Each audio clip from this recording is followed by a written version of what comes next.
पांचवें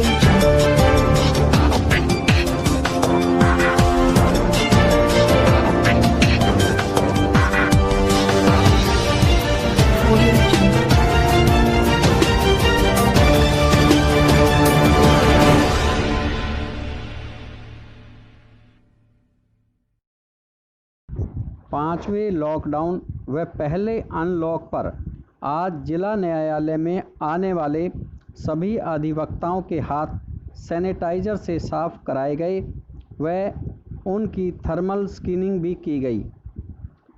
आज क्योंकि पांचवा लॉकडाउन काफ़ी छूट के साथ शुरू हो गया है, तो न्यायालय में किस प्रकार से वकील अपने कामकाज को निपटाएंगे व किन किन केसों में क्लाइंट व वकील कोर्ट रूम में जा सकेंगे, इस बारे में आप बार के प्रधान सुधीर यादव की जुबानी सुनिए।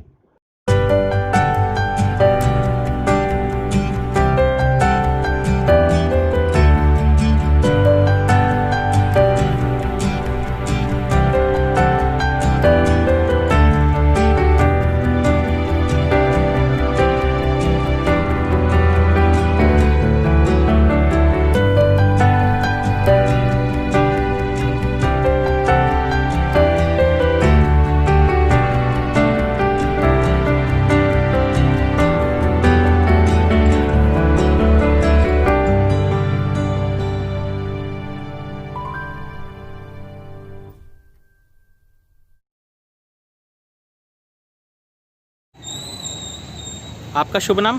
सतवीर सिंह। सतवीर सिंह जी, आज ये आप क्या कर रहे हैं रेवाड़ी बार के कोर्ट के बाहर खड़े होकर? बार की सेवा कर रहा हूँ जी। सेवा सैनिटाइज छिड़क के किसके आदेश पे आप ये कर रहे हैं? कहाँ सुधीर प्रधान के आदेश के अनुसार। आदेश के अनुसार कोरोना महामारी से बचने के लिए आप सबके ऊपर ये छिड़काव कर रहे हैं। बिल्कुल जी, बहुत अच्छा कार्य कर रहे हैं, बहुत अच्छा। प्रधान जी, लॉकडाउन अभी तक पूरी तरह से ख़त्म नहीं हुआ है और कोर्ट में वकील आने शुरू हो गए हैं और लोगों को समझ नहीं आ पा रहा है कि अभी तक कोर्ट की प्रोसेसिंग पूरी तरह से शुरू हुई है या नहीं हुई है। तो ऐसे समय में कोर्ट का कार्य कैसे चल रहा है या वकील कैसे काम करेंगे, इस बारे में आप हमारे दर्शकों को क्या बताएंगे? डिस्ट्रिक्ट एंड सेशन जज साहब से आज हमारी सुबह मीटिंग थी, ऑफिस बेरियर्स भी साथ थे सभी।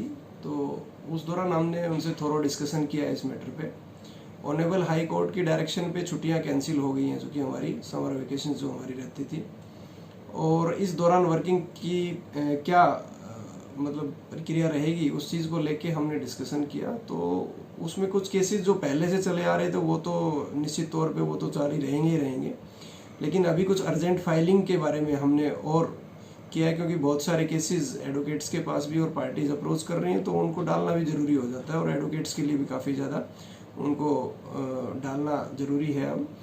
तो उसी को लेके हमने डीजी साहब से आज बात की और उस बात पे उनकी सहमति बनी और आज ऑर्डर भी जो पास हुआ है उसके अंदर भी उन्होंने अर्जेंट फाइलिंग को लेके मेंशन किया है, जिसमें 138 जो कि टाइम बाउंड होता है, काफ़ी टेक्निकलिटीज होती हैं उसमें।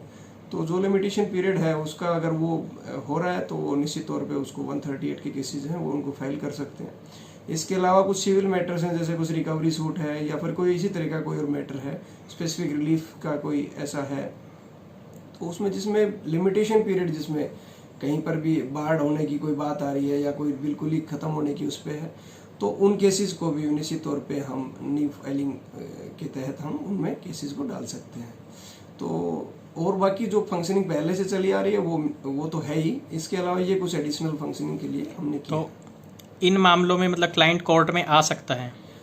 क्लाइंट की जो प्रेजेंस है वो अनिवार्य नहीं है। इवन 138 के केसेस के अंदर भी क्लाइंट की एग्जम्पशन लगाएंगे at the time of new filing of that case, और उस केस के अंदर एग्जम्पशन के बाद जो नेक्स्ट उस पर लगेगा वो प्रिलिमिनरी एविडेंस पे लगेगा, तो वो नेक्स्ट डेट लग जाएगी। तो उस पर अगर परिस्थितियाँ ठीक रहती हैं तो उस दौरान कंप्लेनेंट को उसमें बुलाया जाएगा। इसी तरीके से एक्यूज या फिर जो और भी बेल पे हैं या और भी किसी तरीके से 138 के जो पेंडिंग केसेस हैं पहले, उनको आने की आवश्यकता नहीं है। उन केसेस के अंदर ऑटोमेटिकली एडजमेंट हो जाएगी, या फिर फाइनल आर्ग्यूमेंट पे अगर वो केसेस पेंडिंग है तो उनमें अगर दोनों एडवोकेट्स की, सिर्फ एडवोकेट्स की ही अनिवार्यता अगर कोर्ट में है और उन्हीं के अकॉर्डिंगली अगर वो हो सकती है फाइनल आर्ग्यूमेंट, और दोनों पार्टीज एग्री है, तो उस पर करके उसका भी डिस्पोजल हो सकता है उस केस का।